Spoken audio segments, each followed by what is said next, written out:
Pamagat. Room 13. Noong gabing yon, wala talaga sa plano ang magpalipas ng gabi sa isang hindi kilalang lugar. Galing kami sa isang outing sa probinsya at pauwi na sana sa Maynila nang bigla kaming masiraan ng gulong sa gitna ng daan, liblib, madilim at walang signal. Ang tanging liwanag ay mula sa headlights ng kotse at ang paligid ay puro masukal na puno at damo. Matapos ang halos isang oras ng pagtambay at paghihintay ng dumaraan, wala talaga ni kahit isa. Kaya napagdesisyonan naming maglakad-lakad hanggang sa nakita naming lumang karatula ilang metro ang layo. May nakasulat na Villa Encarnacion in 500 meters. Ang daan papunta roon ay palikuliko, maputik at tila walang katao-tao. Pagdating namin sa harap ng villa, napansin namin na luma na ito, may mga bitak sa pader at may bakas ng kung anong trahedya. Para bang may lungkot na nararamdaman pero may ilaw sa loob. May maliit na parang buton na bakal sa gilid ng pinto, kaya pinindot namin. Ilang segundo lang, may matandang babae na nagbukas ng pinto. Payat siya, puti ang buhok, pero matalas ang tingin. Nakangiti siya, pero may kung anong hindi maipaliwanag na kabigatan sa presensya niya. Gabi na ito. Mabuti at napadpad kayo rito, sabi niya. Pumasok kayo. May mga bakanting room sa loob. Nagkatinginan kami ng mga kasama ko, pero sa sobrang pagod at takot, wala na kaming reklamo at pumasok kami. Ang loob ng villa ay mas malala pa sa itsura sa labas, may alikabok sa lahat ng sulok, amoy kulob ang hangin, at tila hindi nalilinisan.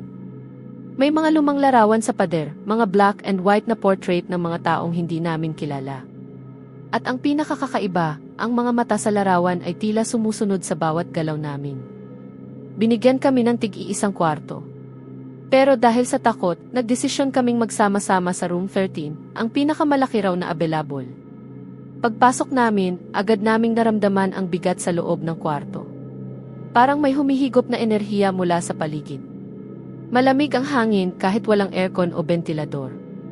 Ang kama ay lumang-luma. May mga bakas ng hindi maipaliwanag sa kutson. Pero ang pinaka nakakatakot ay ang malaking salamin sa dingding.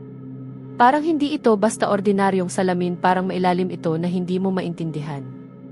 Habang nagpapahinga kami, biglang may narinig kaming mahihinang yabag sa labas ng pinto.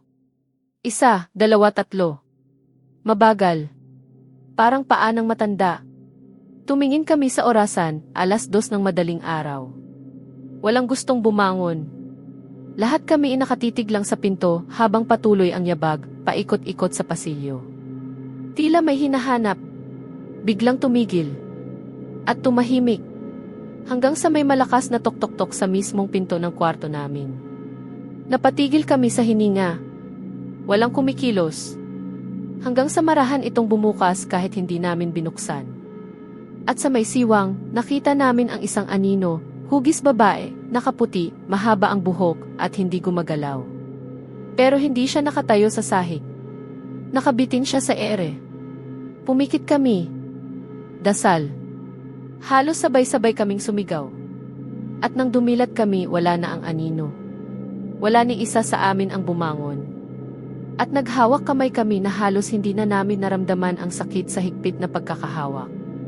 Akala namin tapos na. Pero nang tingnan namin ang salamin, may nakasulat tila dugong pula. Hindi kayo makakaalis. Kaya naman dali-dali kaming tumakbo palabas.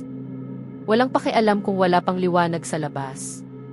Hindi na namin pinansin ang maputik na daan kahit madulas.